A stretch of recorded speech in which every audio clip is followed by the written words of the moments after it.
Mesdames, Messieurs, bonjour. Jury du dimanche, iRadio ITV. Notre invité, Sékou Dramé, le directeur général de Sonatel. Bonjour, monsieur le directeur général. Bonjour, Mamadou Ibra. Merci d'avoir accepté notre invitation. Merci de m'avoir invité. Alors, opérateur historique des télécommunications au Sénégal, le groupe Sonatel est aujourd'hui à la croisée des chemins.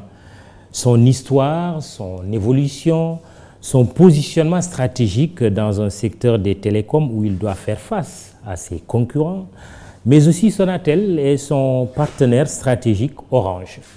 Le marché de la sous-région, Mali, Guinée, Guinée-Bissau, Sierra Leone et bien sûr Sénégal. Ces offres qui ont suscité récemment une vive protestation, c'est 1086 milliards de francs CFA de chiffre d'affaires en 2019, soit une hausse de 64 milliards, 6,3% par rapport à 2018. 80,1% de ce chiffre, ou 80,1% de ce chiffre tout simplement, soit 870 milliards représentant les revenus de l'activité mobile et le reste étant partagé entre la data mobile et les services financiers Orange Money. Les accusations portées contre Sonatel de travailler pour les intérêts de la France se reconnaît-elle dans cette image que lui collent certains activistes, des interpellations qui tombent à pic? En effet, la société créée en 1985 a fêté le 1er octobre dernier ses 35 ans d'existence. Parlant de vous, Sékou Dramé, pur produit du groupe Sonatel, vous êtes aujourd'hui le directeur général de Sonatel depuis le 1er mai 2018. Vous avez été le directeur général d'Orange Sierra Leone où vous avez piloté l'intégration dans les groupes Sonatel et Orange de la filiale rachetée à Airtel en juillet 2016. Votre feuille de route, poursuivre la croissance de l'entreprise et maintenir le rôle de Sonatel comme entreprise de référence dans la responsabilité sociale d'entreprise, la fameuse RSE. Sékou Dramé, bienvenue donc à cette émission. La première question, vous venez de fêter votre 35 ans. Comment se porte Sonatel aujourd'hui? Sonatel se porte bien. Sonatel est un groupe dans la fleur de l'âge, 35 ans. Sonatel a été créé donc, le 23 juillet 1985 avec à l'époque le rapprochement des activités de l'OPT et de Télé-Sénégal avec M. Alassane Dialy Ndiaye qui a été le premier directeur général de Sonatel, qui a transmis ensuite le relais à Cheikh Tidiane Bey en 1988. Sonatel s'est toujours évertué à être un acteur important de l'économie du Sénégal d'abord, et ensuite de la sous-région, et j'y reviendrai un peu dans la politique d'expansion que nous avons eue. Pendant toutes ces années, Sonatel a eu à mettre en œuvre une stratégie basée sur l'innovation, sur l'accessibilité des services de télécommunication et également la mise à disposition de services répondant aux besoins des populations. Notre histoire a été marquée par donc un certain nombre de tournants que l'entreprise a su prendre et en amenant au Sénégal et dans la sous-région ces différentes technologies. Nous avons, dans le cadre de notre histoire, également eu un jalon important en 1987, lorsque l'État du Sénégal a décidé de privatiser la Société nationale des télécommunications. Et à l'époque, un partenaire stratégique, France Télécom, a été retenu pour entrer dans le capital. Qui est devenu Orange? Qui est devenu Orange, effectivement. Aujourd'hui, nous sommes présents donc, dans 5 pays, avec une expansion géographique qui a commencé en 2002, lorsque nous avons acquis une licence au Mali. Aujourd'hui, c'est notre filiale Orange Mali et un des moteurs de la croissance du groupe. Cette expansion s'est poursuivie avec l'acquisition de licences en 2007 en Guinée et en Guinée-Bissau, Et puis plus récemment, vous l'avez dit, lorsque nous avons démarré nos opérations en Sierra Leone avec le rachat d'une filiale de Airtel à l'époque. Mais aujourd'hui, Sonatel est un groupe ouest-africain, leader des télécommunications dans la sous-région et qui se veut être un partenaire privilégié de la transformation numérique de nos sociétés. Alors, de votre création en 1985 à 2020 aujourd'hui, le contexte a beaucoup changé. Votre partenariat avec France Télécom, devenu Orange, comme on le disait tout à l'heure, qui date de 1997, 42% du capital détenu par la compagnie française, cela suscite des interrogations.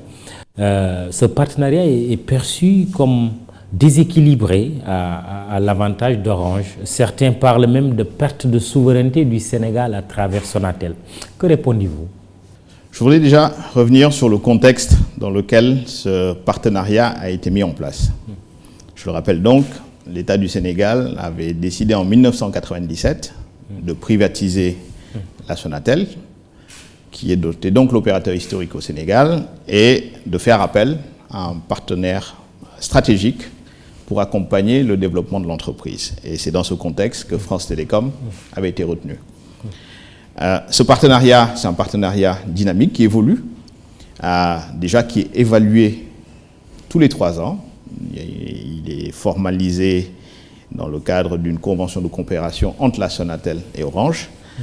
Et le cadre qui a été mis en place à l'époque par le gouvernement, l'État du Sénégal, mais également les anciens dirigeants de Sonatel, permet à l'entreprise de s'appuyer sur ce partenariat-là pour son développement, notamment son expansion dans la sous-région. Ce partenariat nous a apporté la marque Orange en 2006, qui est la marque avec laquelle nous commercialisons nos produits et services au Sénégal et dans la sous-région depuis 2006. Ce partenariat nous a donné accès au savoir-faire du groupe Orange, un des principaux groupes de télécommunications dans le monde. Mais surtout, ce partenariat nous permet aujourd'hui de pouvoir nous projeter également dans notre ambition de transformation en opérateur multiservice. Je voudrais peut-être aussi, par rapport à ce déséquilibre qui serait perçu, partager quelques chiffres pour montrer les choses. Vous avez rappelé dans votre propos introductif le chiffre d'affaires du groupe, 1086 milliards, oui. Donc qui est le chiffre d'affaires du groupe Sonatel qui est fait dans 5 pays. Et je pense qu'il y a un certain fantasme peut-être par rapport au montant des dividendes que nos partenaires auraient, puisqu'ils détiennent 42%. Mais si on regarde comment la valeur finalement que nous créons est répartie. Sur ces 1086 milliards, nous avons 610 milliards qui reviennent aux États qui accueillent nos opérations. C'est ce que nous payons au titre des impôts, des cotisations sociales, des droits de douane et des dividendes aussi au Sénégal. Sur ces 1086 milliards, nous avons également 250 milliards de chiffre d'affaires que nous générons pour nos partenaires locaux. C'est ce que finalement nous dépensons pour réaliser nos opérations. Sur ces 686 milliards, nous avons effectivement des dividendes qui sont versés à Orange, au partenaire historique, mais le montant de ces dividendes est inférieur à moins de 5%. Donc, je voudrais juste dire qu'aujourd'hui, nous avons ce partenariat qui existe, qui est un partenariat dynamique, réévalué tous les 3 ans, et sur lequel nous nous appuyons, nous en tout cas, pour pouvoir accélérer le développement et l'extension du groupe Sonatel. Ce chiffre, c'est dans les 5 pays. C'est dans les 5 pays. Bon. C'est dans les 5 pays. Les Sénégalais, souvent, le réflexe, c'est de dire 1086 milliards, oh, c'est énorme, le Sénégal, mais bon, voilà, nous, on ne voit pas l'argent. Sonatel est un groupe ouest-africain qui a des opérations dans 5 pays. Donc, toute notre communication financière est vraiment la communication au niveau du groupe. Et ce chiffre est bien le chiffre d'affaires que nous faisons dans 5 pays. Vous sentez-vous, en tant que Sonatelien, visé par des mouvements comme Frappe, France Dégage, ou Y en a marre, qui pensent que, justement qu'une plus grande partie de ce chiffre est rapatriée en France et qui pensent que le Sénégal a perdu sa souveraineté, Sonatel surtout a perdu sa souveraineté? pense que c'est peut-être l'occasion de clarifier aussi cette histoire entre Sonatel, Orange. Franchement, au départ, lorsque nous, en tant que Sonateliens, connaissant l'histoire, connaissant notre histoire et vivant de l'intérieur, au début, on ne se sent pas concerné par un mouvement France Dégage. Nous ne sommes pas français. Sonatel est un groupe qui est né au Sénégal, qui est né de la Société nationale des télécommunications. Un groupe qui a un ancrage très fort au Sénégal, qui a su se projeter, s'appuyer sur un partenaire, certes, mais pour se projeter, exporter cette expertise sénégalaise et aussi générer finalement de nouvelles opérations en partenariat également avec des partenaires locaux avec qui nous nous associons dans ces opérations. Donc maintenant, oui, nous sommes membres du groupe Orange, nous utilisons cette marque pour nos produits et services. Et nous avons pu voir notamment ces interpellations.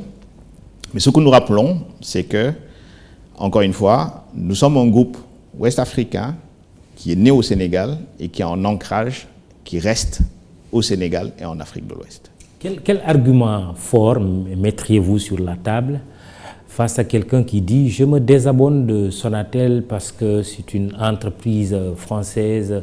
Est-ce que ce serait par exemple un rebranding que vous seriez prêt à faire aujourd'hui? Essayons déjà de regarder qu'est-ce qui définit le fait d'être une entreprise sénégalaise, si on voudrait rester juste sur une vue par pays. Encore que au Mali, on pourrait nous reprocher d'être une entreprise d'origine sénégalaise. Lorsqu'on regarde la structure de notre capital, nous avons l'État sénégalais qui est actionnaire à 27% dans notre capital. Aucun autre opérateur télécom au Sénégal n'a l'État du Sénégal dans son capital. Si on regarde d'autres opérateurs dans le monde qui peuvent avoir une connotation comme étant des champions nationaux, je prends l'exemple de Maroc Télécom. Le niveau d'actionnariat du Royaume au Maroc, dans Maroc Télécom est inférieur à ce que l'État du Sénégal a dans le capital de Sonatel. Ils doivent être aux alentours de, si je ne me trompe pas, 22%. Si on prend Orange, qui à l'époque s'appelait France Télécom, donc incarnait également l'opérateur national, l'État français n'est actionnaire qu'à hauteur de 23%. Donc, premier argument que je pourrais poser. Le second, je pense, on le démontre tous les jours, et les 4500 Sonateliens le démontrent tous les jours par l'ardeur que nous avons à servir nos clients dans nos différents pays et l'ardeur que nous avons à servir nos clients au Sénégal. Nous sommes dans un groupe, nous avons une marque globale, mais nous avons à cœur de proposer au Sénégal des services qui font du sens pour les Sénégalais. Et ça, Sonatel l'a toujours fait. Si on regarde notre histoire, nous avons su, en temps et en heure, introduire les technologies de télécommunication et accompagner le développement du pays. Le lancement de l'ADSL, par exemple, en 2003, est un exemple que je veux juste apporter, avec une position d'avant-gardiste que Sonatel avait eue et qui a permis, je pense, à notre pays d'avoir un leadership dans le secteur que nous conservons tout le temps. Mais à ces clients, je pense que la meilleure réponse que je voudrais leur donner, qui n'est pas une réponse sur la nationalité, c'est vraiment une réponse par rapport au service que nous leur offrons. Aujourd'hui, notre ambition est vraiment de fournir à nos clients le meilleur des services de télécommunication, le meilleur rapport qualité-prix du marché, et j'espère que nous arriverons à les convaincre de rester chez nous avec cet argument. Vous n'envisagez pas un rebranding? Pas un rebranding à terme, parce que la marque Sonatel n'a jamais disparu. Notre entreprise s'appelle Sonatel. Oui. Sonatel est notre marque institutionnelle. Mais elle semble être faible par rapport à Orange. C'est une réalité. Nous l'entendons. Oui. Et je pense que cet exercice aujourd'hui concourt à cela. Rappeler que Sonatel est l'entreprise, le champion sénégalais des télécommunications, qui a su s'exporter, qui a su aller dans la sous-région pour générer de nouvelles opérations. que Sonatel est toujours là. L'esprit qui a animé la Sonatel depuis ses 35 ans est toujours le même. Sonatel reste toujours un acteur du développement du pays, avec une présence forte de l'État dans son capital. Et Sonatel continue finalement d'être un bras armé de l'État du Sénégal pour l'émergence dans le domaine du numérique. Pas de rebranding. Pas de projet de rebranding à terme. Peut-être une meilleure cohérence des marques. Une meilleure cohérence. Qui se déclinera concrètement comment?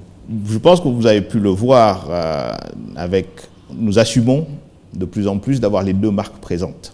Parce que c'est finalement ça notre identité. Nous sommes Sonatel avec une marque commerciale qui est la marque Orange. Je rappelle que nous recevons Sékou Dramé, il est le directeur général de Sonatel. On va arriver tout à l'heure aux offres. C'est une question d'actualité forte, mais avant cela, c'est cette question du très connecté Ousmane Gueye qui anime l'émission e-Tech que le monde des télécoms connaît très bien. Des années après la mise en place du data center d'Orange, qu'en est-il à ce jour en termes d'exploitation? Et dans le sillage du débat sur le patriotisme économique, souveraineté, comment encourager justement le rapatriement de nos données à l'étranger au nom de la souveraineté numérique? Merci pour cette question, parce qu'elle me donne l'occasion de revenir un peu sur la première question sur laquelle je n'avais pas répondu, la souveraineté numérique. Je pense aussi que ce qui a été fait dans le cadre de l'ouverture du capital de Sonatel, ce qui a été fait aussi dans le cadre au niveau du cadre législatif et réglementaire, fait que la souveraineté numérique n'a jamais été perdue par le Sénégal.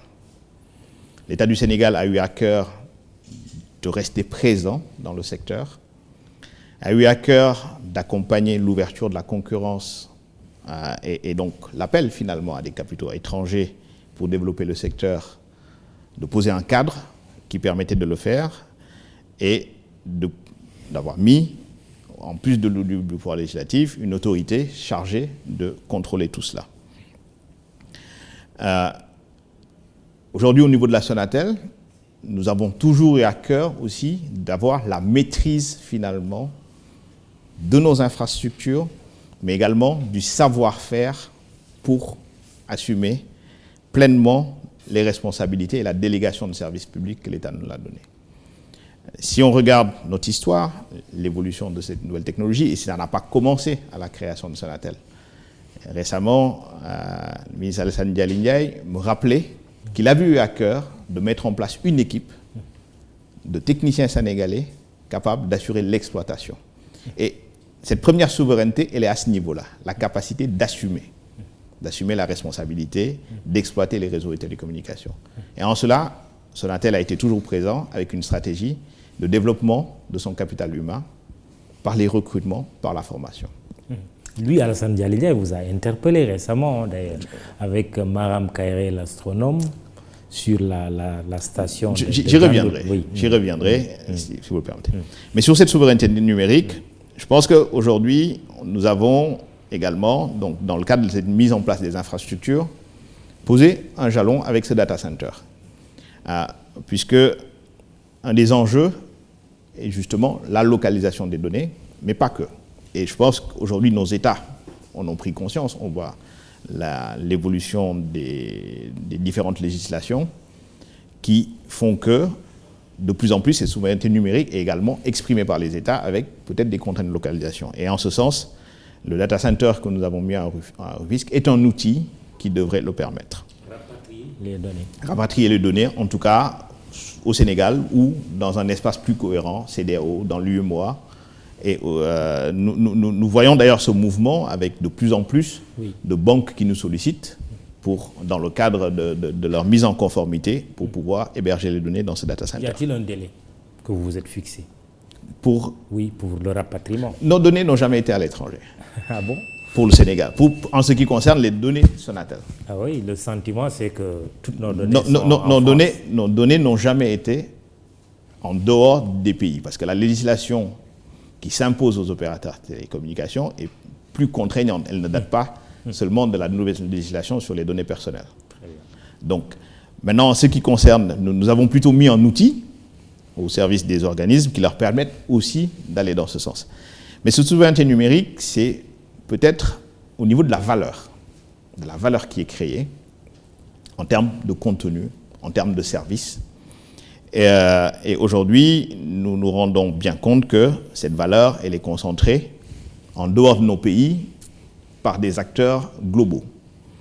Et notre ambition également est de pouvoir, dans le cadre de notre stratégie, de nous transformer en opérateurs multiservices, de faire en sorte que cette valeur créée par le numérique soit créée dans nos pays et reste un maximum dans nos pays, pas seulement au niveau de l'hébergement des données. Ouais. Je veux juste donner un exemple, par exemple sur la création de contenu.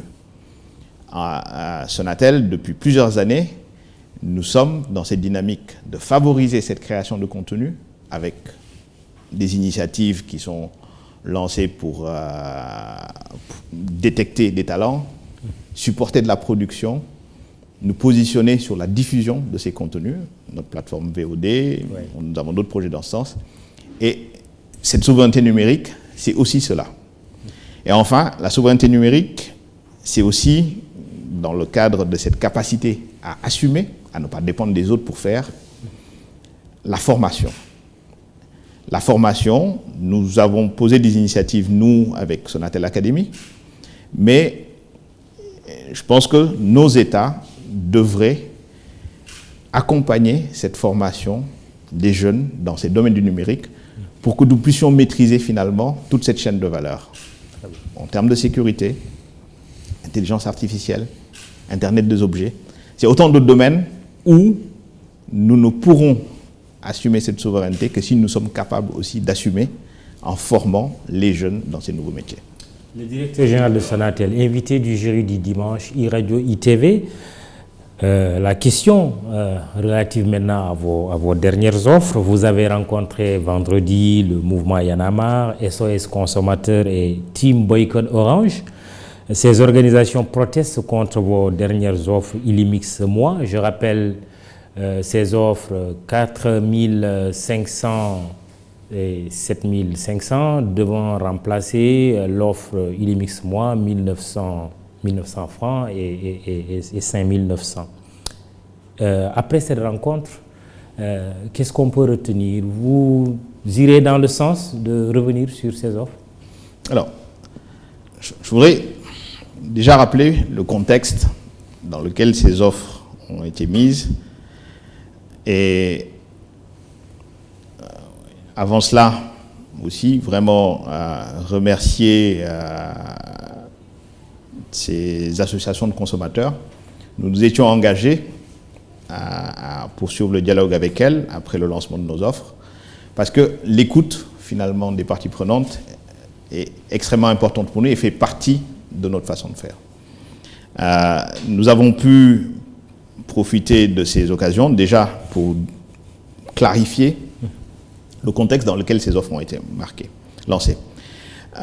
Ces offres étaient lancées dans un contexte de pandémie Covid, oui, où nous avons détecté de façon graduelle, mais de façon très marquée, qu'une partie de nos clients, finalement, arrêtaient tout simplement d'utiliser les services de télécommunication. Certainement parce que cette couche, peut-être qui est la plus vulnérable de la population, était durement affectée par cette pandémie. Vous vous a pas échappé aussi que nous avons eu dans le marché au Sénégal des mouvements tarifaires qui étaient intervenus au mois d'octobre et qui avaient peut-être cristallisé le marché autour des offres, mais qui adressaient peut-être que le milieu de marché, parce que c'était des offres mensuelles sur lesquelles il fallait un certain débours, au moins 1500 déjà, pour y accéder, et qui promotait peut-être une ultra-abondance. Mais si on regarde ce qui se passait... Vous parlez des offres de votre concurrent? Non, oui, mais nous avions aussi répondu. Je parle même du marché. Je parle bien du marché. Oui, mais oui, vous parlez de contexte de crise, justement, la perception, alors que peut-être votre souci était de bien faire, c'est ce que vous semblez dire, mais la perception, c'est que vous avez augmenté les tarifs. J'y arrive. Ce qui s'est passé, donc, c'est que nous avons souhaité, nous avons vu qu'une partie de nos clients vraiment décrochaient, sortir peut-être de ce focus où nous avions un marché centré sur des offres qui adressaient le milieu de marché et apporter plus de générosité pour l'entrée de gamme. Et c'est effectivement ce qui s'est passé. Si vous regardez les offres qui ont été mises, nous avons soit augmenté les godets qui étaient donnés ou diminué les tarifs pour 90% de nos clients. Cela n'a pas été compris, oui. Puisque ces rencontres nous ont donné, ces rencontres nous ont donné déjà l'occasion de l'expliquer. Et je pense que cette partie-là n'est plus contestée. Un client qui payait 500 francs pour avoir 200 MO d'Internet et qui paye le même prix pour en avoir 300, ce client, il a bien vu une baisse tarifaire. Un client qui déboursait 1000 francs par jour pour prendre un Illimix, en moyenne, il le prenait à peu près 3 fois dans la semaine, et donc qui dépensait 3000 francs par semaine pour couvrir ses besoins de télécommunication, et qui aujourd'hui dépense 1300 par semaine pour pouvoir couvrir ses besoins de télécommunication, je pense que ce client a effectivement eu une baisse. Maintenant, dans l'échange que nous avons eu avec les associations de consommateurs après le lancement, ça nous a permis d'aller un peu plus loin, peut-être, et en tenant compte de la diversité des besoins. Et vous avez vu que nous avons lancé des offres complémentaires qui, aujourd'hui, nous donnent une gamme qui fournit assez diverse et qui, nous pensons, permettent à chacun des clients, dans le cadre du budget dont il dispose, mais également de ses besoins, de pouvoir trouver l'offre qui lui convient. Vous maintenez vos offres? Aujourd'hui, oui. Nous avons initié, après le lancement de ces offres complémentaires, et c'est dans ce kit-là que nous avons rencontré toutes ces associations de consommateurs. Vous savez, nos offres évoluent. Et cette évolution n'est qu'une parmi finalement différents actes qui ont été posés depuis 2016. Ce sont ces évolutions d'offres qui nous ont déjà permis d'avoir baissé les tarifs des Illimix entre 2018 et maintenant de 87,5%. Donc, nos offres sont appelées à évoluer et bien entendu, tout ce que nous avons noté de ces échanges sera pris en compte. C'est-à-dire? Tous nos clients n'ont pas besoin d'Internet, tous nos clients n'en ont pas le même usage. Nous avons des clients qui veulent de l'abondance pour pouvoir parler avec et sans contrainte. Nous avons des clients qui veulent des offres équilibrées, un mix d'Internet et de voix. Et nous avons des clients qui ont un usage très intensif de l'Internet. C'est ce que nous avons retenu de ces échanges. Le deuxième élément qui est retenu et sur lequel nous pouvons peut-être reconnaître que ça a un peu manqué, mais je pense lié au contexte Covid, c'est l'interaction, la concertation avec ces associations de consommateurs. Et tout ceci sera vraiment pris en compte dans des évolutions d'offres qui devraient arriver. Nous avons un rythme d'évolution de nos offres 1 à 2 fois dans l'année. Mais ça, c'est en fonction de la dynamique du marché et c'est ce qui sera fait. Est-ce que vous avez convaincu le régulateur qui est l'ARTP? Je pense que oui. Vous avez bien noté,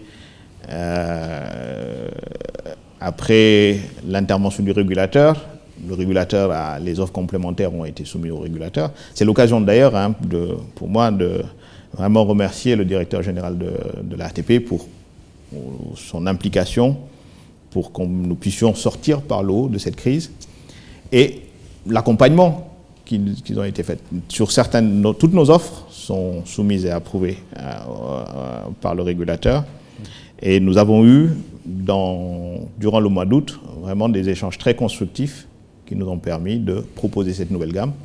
Et lorsque ce sera le moment, nous soumettrons nos nouvelles offres en approbation. Sonatel va donc soumettre de nouvelles offres pour corriger pas à court terme, mais je vous dis encore, nous sommes sur un marché très dynamique. Le secteur des télécoms, je pense, est un des marchés les plus dynamiques aujourd'hui. Je vous ai donné l'évolution des tarifs de nos Illimix, mais cette évolution est finalement la même qui a été constatée sur les tarifs au Sénégal.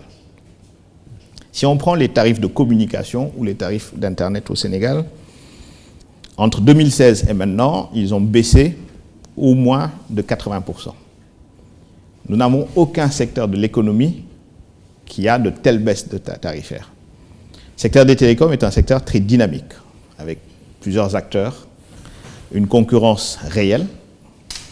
Et nous, dans le cadre de notre ambition de toujours proposer à nos clients le meilleur rapport qualité-prix, nous positionnerons toujours nos offres pour rester dans cette ambition. D'accord, mais que peut-on retenir concrètement là? Vous dites que vous allez faire de nouvelles offres, mais quand? Non, aujourd'hui, pour répondre vraiment factuellement, oui, nous avons, je pense, mis en place ces offres complémentaires fin août, qui aujourd'hui répondent à un besoin, notamment l'une d'entre elles sur laquelle nous avons un niveau de prise assez intéressant. Oui. Nous sommes dans une phase d'observation et d'ajustement qui interviendra. Mais nous n'avons pas de projet à court terme. Oui. Mais par contre, nous travaillons sur, et ça c'est notre orientation stratégique, à faire en sorte de toujours finalement laisser le choix aux clients sur les différentes offres, donc une diversité pour tenir compte de la diversité des besoins des Sénégalais. À ces organisations que vous avez rencontrées, il n'y a pas de nouvelles offres à court terme? Non. Oui. Et sur cela, je voulais vraiment qu'on en revienne également à ce qui est fait. Au Sénégal, je pense qu'il y a un cadre, je l'ai rappelé, une concurrence très intense, peut-être une des plus intenses en tout cas de la sous-région, un cadre réglementaire qui permet à chacun des acteurs vraiment de s'exprimer, et puis une vision, en tout cas, de l'État, du chef de l'État, qui nous avait demandé à tous les acteurs de travailler sur la soutenabilité des tarifs. Et Sonatel avait répondu à cet engagement en 2016. Depuis 2016 jusqu'à maintenant, je l'ai dit, nous avons baissé le prix de l'Internet de nos offres de 86%. Et très récemment, nous avons également finalement regardé comment le Sénégal se positionnait en termes de tarification. Parce que lorsqu'on nous dit que nous sommes chers, c'est par rapport à quelque chose. La réalité est que le Sénégal a les tarifs d'accès à Internet, mais c'est également vrai pour la voix, qui sont parmi les plus bas d'Afrique. Ce sont les tarifs les plus bas de la zone CEDEAO. Ce tarif, c'est le plus bas en valeur absolue. Et lorsque nous regardons, alors ce que nous appelons la soutenabilité des tarifs, il y a un indice que nous mesurons qui est finalement le prix d'un gigaoctet rapporté au revenu moyen par habitant. Le Sénégal est sur un ratio de 0,8%. Lorsqu'il y a une norme, en tout cas, on pense que les tarifs sont soutenables lorsque c'est inférieur à 2%. Ouais.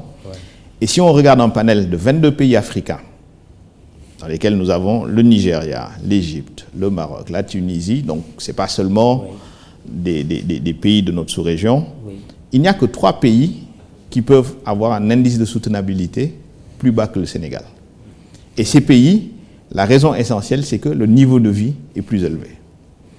Donc aujourd'hui, je pense que nous avons des tarifs acceptables au Sénégal, mais cela n'ôte en rien notre ambition de les rendre encore plus accessibles au plus grand nombre. Oui, monsieur le directeur général, certains observateurs avertis d'ailleurs du secteur des télécommunications ont compris dans vos dernières offres Illimix plutôt une réaction mal calculée face à l'attaque commerciale de votre concurrent Free. Ont-ils raison de penser que vous avez été désarçonné parce que vous auriez peut-être subi un manque à gagner que vous voulez récupérer? Je pense qu'une stratégie qui consiste à dire je monte mes prix dans un marché concurrentiel pour gagner plus d'argent est une stratégie perdante. Parce qu'encore une fois, au Sénégal, les clients ont le choix. L'opérateur gagnant au Sénégal sera celui qui sera capable de proposer à ses clients le meilleur rapport qualité-prix. Ça, c'est la loi du marché. Sonatel garde toute sa sérénité? Vous n'avez pas été désarçonné? Non, je pense que... Regardons juste les chiffres aussi, encore une fois, du secteur. La réalité est que, oui, avec la situation concurrentielle au Sénégal, combinée avec le contexte Covid, avec le marché est en baisse. DPE a publié les statistiques au premier trimestre, montré un marché du secteur des télécommunications en baisse de l'ordre de moins 8%, 8,5% si je ne m'abuse. Et ça a été confirmé par la publication de l'ANSD pour le second trimestre, où on a un marché global baissier de moins 15%. C'est quand même étonnant à l'ère du télétravail, du rester chez vous, où les gens ont plutôt tendance à se connecter. Mais c'est plutôt la réalité. Vous dites qu'il y a une décroissance. Il y a une décroissance. Ah ouais? Il y a une décroissance globale du secteur. Oui. Et pour Sonatel, liée à une guerre tarifaire qui s'est installée, mais aussi au contexte Covid. Et encore une fois, dans ce contexte, nous, notre principale préoccupation a été de faire en sorte qu'on n'ait pas un gap numérique qui s'installe du fait de ce contexte Covid. Et donc, pouvoir baisser nos tarifs pour les clients qui en ont le plus besoin. Des clients qui, aujourd'hui, ont un budget télécom aux alentours de 100 francs par jour. On ne parle pas de 1500 francs, on parle de 100 francs par jour. Et c'est pour cela que nous avons fait ce mouvement, pour pouvoir baisser.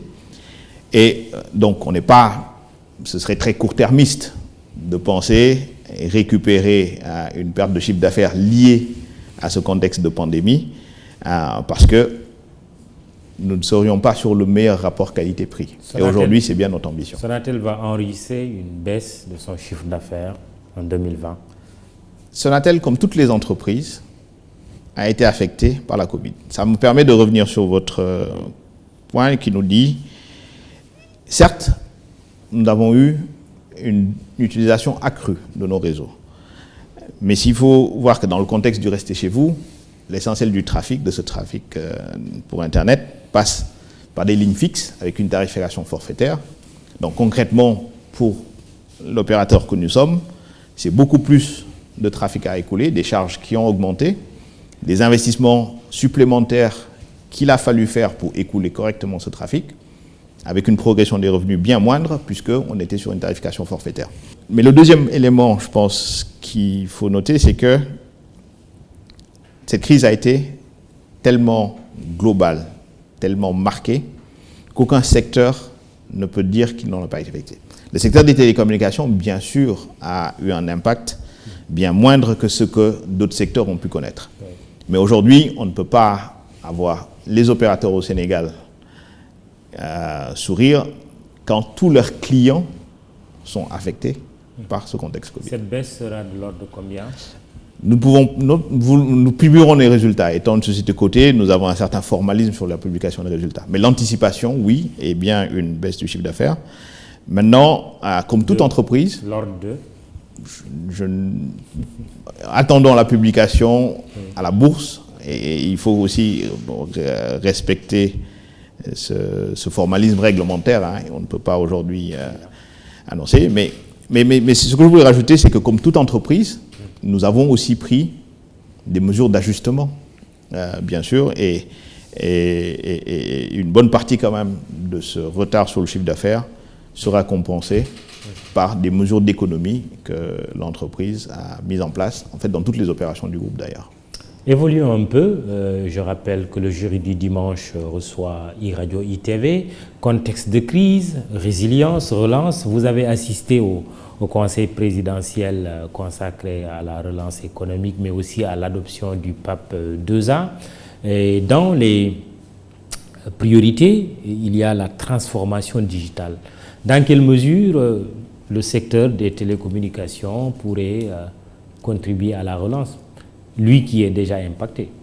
Je pense que ça a été, nous nous réjouissons vraiment de voir que l'économie numérique, la transformation digitale, est vraiment un des axes retenus dans le PAP 2.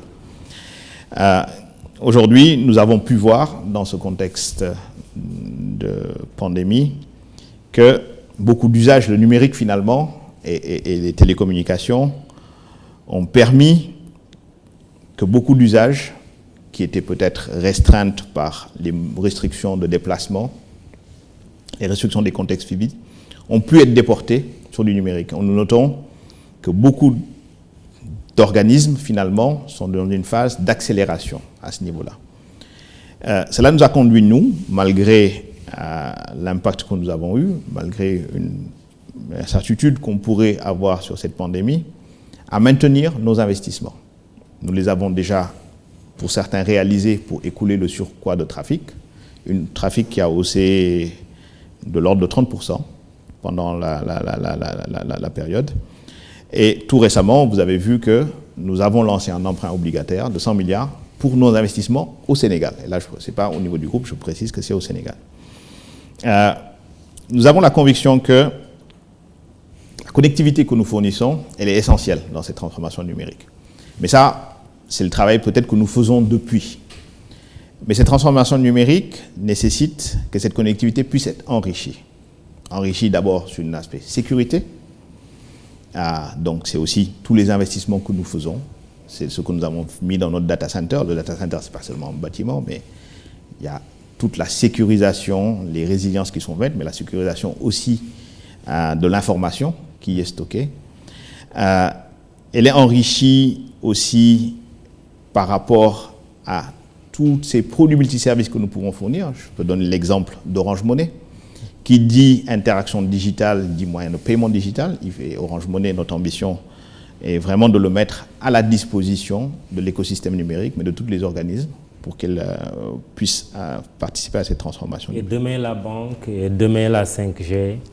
Et tout ça. La banque. Aujourd'hui, nous sommes déjà dans un volet où l'État, dans son plan numérique, a bien mis en avant le fait qu'il fallait une administration connectée. Mais une administration connectée ne sert que si nous avons des citoyens connectés. Et c'est ce que nous sommes en train de faire en rendant le broadband accessible à tous les Sénégalais, en étendant chaque jour la couverture 4G, en déployant la fibre optique. Et c'est vraiment le premier volet. Mais nous travaillons sur le fait que cette connectivité, elle arrive avec toute la couche de sécurité nécessaire, elle arrive avec le bon niveau de tarification, mais elle arrive aussi avec des services que nous proposons, mais aussi que d'autres partenaires pourraient proposer, parce que nous leur permettons de s'interconnecter sur nos réseaux en ouvrant nos assets. Réussir la 4G, c'est votre préoccupation. Ça veut dire que vous ne pensez pas pour le moment à la 5G? La 5G, aujourd'hui, Sonatel a toujours su être pionnière. Aujourd'hui, nous sommes dans une phase où la 5G est en train d'être expérimentée au niveau technique. Comme chaque introduction de technologie, nous prenons le soin, nos ingénieurs prennent le soin de mesurer l'impact sur nos réseaux pour que ça puisse être planifié. Et nous sommes dans cette phase. Sur nos marchés, la 5G devrait arriver dans un horizon entre 2 et 3 ans. Mais c'est dès maintenant que ça se prépare. Donc, en cela aussi, nous nous appuyons sur le fait que nous sommes dans un groupe et ça nous permet de pouvoir voir ce qui se passe sur d'autres géographies qui sont peut-être à un niveau plus avancé. Et cette 5G, donc, nous l'espérons pouvoir l'introduire. 5G avec des... Certains pensent que là où elle existe déjà, qu'elle pose des problèmes de santé, qu'il y a beaucoup d'inconvénients. Vous en avez entendu parler. Qu'en est-il réellement? Aujourd'hui, à date, oui. Oui, bien sûr, parce qu'il faut toujours regarder, et ne serait-ce qu'au nom du principe de précaution. Mais aujourd'hui, à date, nous avons connaissance et il n'y a aucune étude qui démontre que la 5G, que les fréquences utilisées sur la 5G pourraient avoir un impact sur la santé. Ces études sont faites, je pense, dans tous les États. Elles sont faites également dans le groupe Orange. Et le fait d'y être membre nous donne accès à cela. Mais je voudrais, peut-être sur la 5G, et c'est dans le cadre aussi du plan de relance, en elle-même, elle ne pourra contribuer et accélérer ces transformations numériques que si les conditions finalement dans le lancement réussissent 5G également sont mises en place. Mais ça, l'État, il travaille déjà, c'est déjà l'accès aux fréquences. Oui, et le Sénégal numérique, on en parle de moins en moins d'ailleurs. Le Sénégal numérique 2016-2025, qu'est-ce qui se passe? Il est abandonné ce plan? Non, il est toujours en cours, il est suivi. Aujourd'hui, nous avions un certain nombre d'engagements qui sont pris. Il donne des résultats? Il donne des résultats sur ce que nous faisons. Le premier volet sur l'accessibilité. Donc nous avons commencé par amener le broadband. Aujourd'hui, nous avons la 4G qui couvre 73% des Sénégalais. Et chaque année, chaque mois, nous augmentons cette couverture. On va accélérer un peu. On a tellement de choses à dire dans ce domaine. Il nous reste malheureusement très peu de temps. La banque, la crypto-monnaie, parle à Sonatel. Alors, Sonatel Orange. Les services financiers mobiles, oui. Nous avons lancé Orange Money depuis près de 11 ans maintenant. Non. Près de 11 ans maintenant. Oui. Et donc, avec tout le succès qui est vu, bien évidemment, nous envisageons d'enrichir ces services financiers mobiles. Vous avez noté que Orange Bank Africa a été lancé récemment en Côte d'Ivoire. Sonatel est partie prenante de ce projet. Nous sommes actionnaires indirects dans la banque. Et c'est une banque contrôlée à 75% par le groupe Orange. Et nous sommes actionnaires à hauteur de 24% dans la société qui porte. On aura Orange Bank ici. Orange Bank a vocation à s'installer au Sénégal. Nous espérons pouvoir la lancer dès l'année prochaine. Bien sûr, sous réserve d'avoir les approbations nécessaires. Et Orange Bank s'appuiera sur Orange Money pour distribuer ses services et apporter sa contribution à la bancarisation et l'accès aux services bancaires dans nos pays. Alors, on va quand même parler de votre stratégie de positionnement sous-régional. Comment cela se passe aujourd'hui? Vous êtes dans 5 pays, vous l'avez rappelé tout à l'heure. Cela va se poursuivre? Est-ce qu'il y a des pays qui sont en vue? C'est quoi le fil conducteur de Sonatel? La conquête de l'Afrique, c'est quoi? La croissance rentable a toujours été au cœur de la stratégie de Sonatel. Et ça, je voudrais vraiment pour ça rendre hommage à mes prédécesseurs qui ont su mettre cela en place. Sonatel, notre terrain de jeu, c'est l'Afrique de l'Ouest. Allons très rapidement terminer cette émission. Vos prédécesseurs se nomment Aliou Ndiaye, que vous avez remplacé, et puis il y a eu Cheikh Tidiane Baye. Mais avant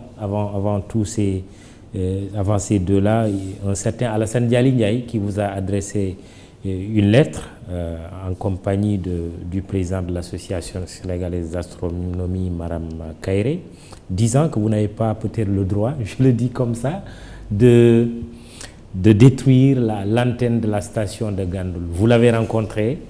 Tout à fait. Qu'est-ce qui est prévu aujourd'hui? Tout à fait. Dès le lendemain, la publication de cette lettre ouverte, Sandiali a fait l'honneur de me recevoir et nous avons vraiment eu l'opportunité d'échanger et de dissiper ce qui était un malentendu. Gandoul a une position géostratégique extrêmement importante, au-delà de sa position historique, et il n'a jamais été question de fermer la station Gandoul et de la démanteler. Gandoul est d'ailleurs appelé, puisque nous avons la technologie satellite qui est en train de revivre un renouveau, à renaître, et nous avons un projet qui est en cours dans ce sens. Maintenant, l'antenne historique qui était à Gandoul a été démontée compte tenu du risque sécuritaire qu'elle présentait, mais Sonatel a toujours eu à cœur de préserver la mémoire, l'histoire. La mémoire. Notre fondation, oui. C'est un de ses actes d'intervention, et dans cela, bien évidemment, préserver la mémoire des télécommunications est également une de nos ambitions. Oui. Aujourd'hui, nous avons rassuré toutes les parties prenantes que cette antenne a été démontée, stockée. Nous envisageons, dans le cadre d'un projet d'un musée télécom, comment la réhabiliter à cet endroit-là.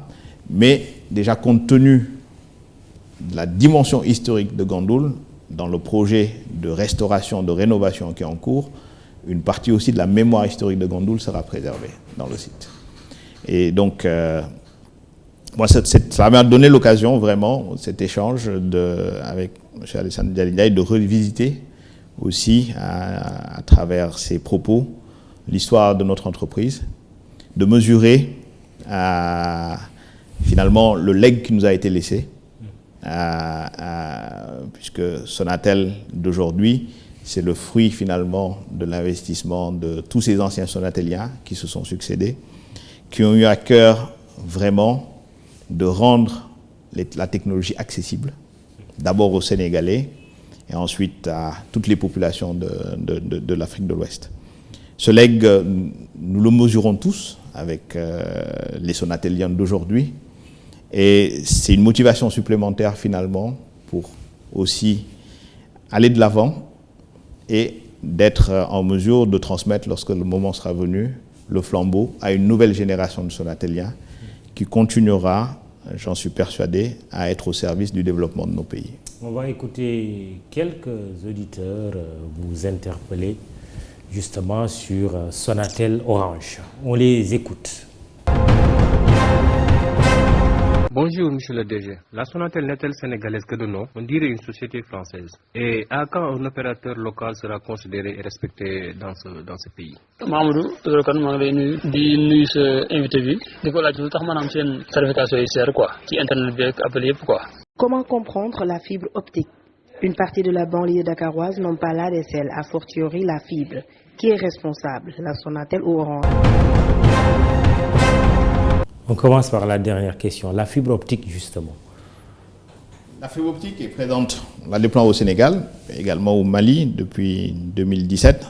On parle de la fibre optique pour l'abonné, parce que la fibre optique dans le cœur des réseaux, ça, et Sonatel a franchi le cap depuis très longtemps dans le cadre de la modernisation des télécommunications. Aujourd'hui, ça permet vraiment d'amener le très haut débit, donc c'est une technologie qui a vocation à remplacer la DSL. Pas que, puisque aujourd'hui nous avons de nouveaux lotissements où nous allons directement sur de la fibre optique. Quel est le taux de couverture? Nous avons aujourd'hui... Elle dit la banlieue...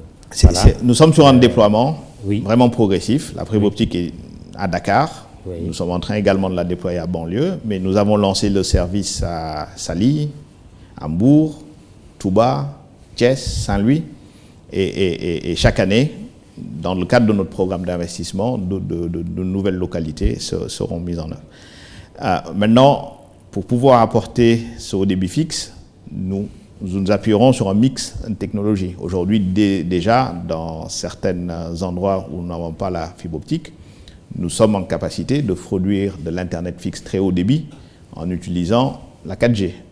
La 4G sur sa technologie 4G TDD. Demain, justement, la 5G aussi serait très appropriée pour pouvoir fournir cet Internet haut débit. Mais aujourd'hui, pour parler des deux autres interpellations, vous dites demain, aujourd'hui, c'est que certains pensent que vous êtes toujours cher. Justement, d'ailleurs, le fixe, quand même, monsieur le directeur général, ça devrait être gratuit.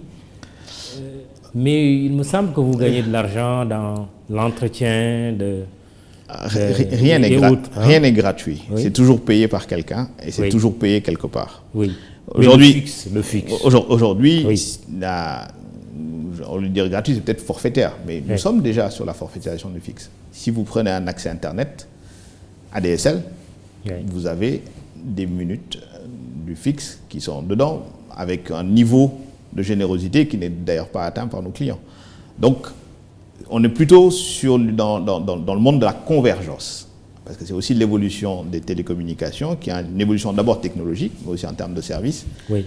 Cette distinction fixe, mobile, est de moins en moins vraie.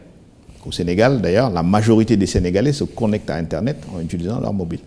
Donc nous sommes plutôt sur cette approche convergente où nous proposons à nos clients, finalement, par rapport à leur usage, par rapport à leur desiderata en termes d'accès, la meilleure solution pour y accéder. Votre sénégalité, vous êtes toujours interpellé sur ça? Oui, et j'y ai répondu dans une partie de l'émission, mais aujourd'hui, Sonatel est l'opérateur le plus sénégalais. Sonatel est un opérateur sénégalais au Sénégal, mais je me définis quand même comme étant un opérateur africain. Au Mali, bien sûr que nous sommes une entreprise malienne dans le groupe. Au Sénégal, nous sommes une société, encore une fois, tout notre historique montre que nous sommes sénégalais. Lorsque vous regardez, on peut prendre notre indicatif, prenons les effectifs au Sénégal. C'est pas le genre de chiffre qu'on nous souhaitons sortir parce que c'est pointer une nationalité, mais au Sénégal, nous n'avons qu'un seul Français dans l'équipe au Sénégal. Tout le reste des Sénégalais. Voilà. C'est un total de 1800 personnes. Très bien. Lorsque vous regardez je pense aussi, après, qu'est-ce qui mesure le fait d'être Sénégalais? C'est peut-être l'ambition que nous avons pour le pays, que nous démontrons en accompagnant le plan Sénégal numérique 2025, en investissant au Sénégal tous les ans plus de 90 milliards. Je pense que si nous n'étions pas Sénégalais, nous ne poserons pas ce genre d'acte. Est-ce qu'on peut imaginer que Sonatel a eu à bénéficier du fonds Force Covid-19? Non. Très bien. Non. Et malgré l'impact que nous subissons, nous avons été au rendez-vous de la solidarité. Mais ça, je pense que c'est l'inverse qui aurait été surprenant. Très bien, c'est ce qu'on avait compris aussi. Sékou Dramé, vous êtes le directeur général de Sonatel. Mahmoud Ibra Kane pour vous présenter ce jury du dimanche. Réalisation, Abdoulaye Ndiaye et toute l'équipe technique. Iba Marsen pour la prise de son. Babacar Fall et Abdoulaye Silla pour le site Immédia SN qui vous fera le compte rendu de cette émission. Merci spécial à Ousmane Gueye, le très connecté, de m'avoir aidé à préparer cette émission. Réseaux sociaux, Biram Pouy, Mamadou Diagne. Merci, bon dimanche, rendez-vous dimanche prochain.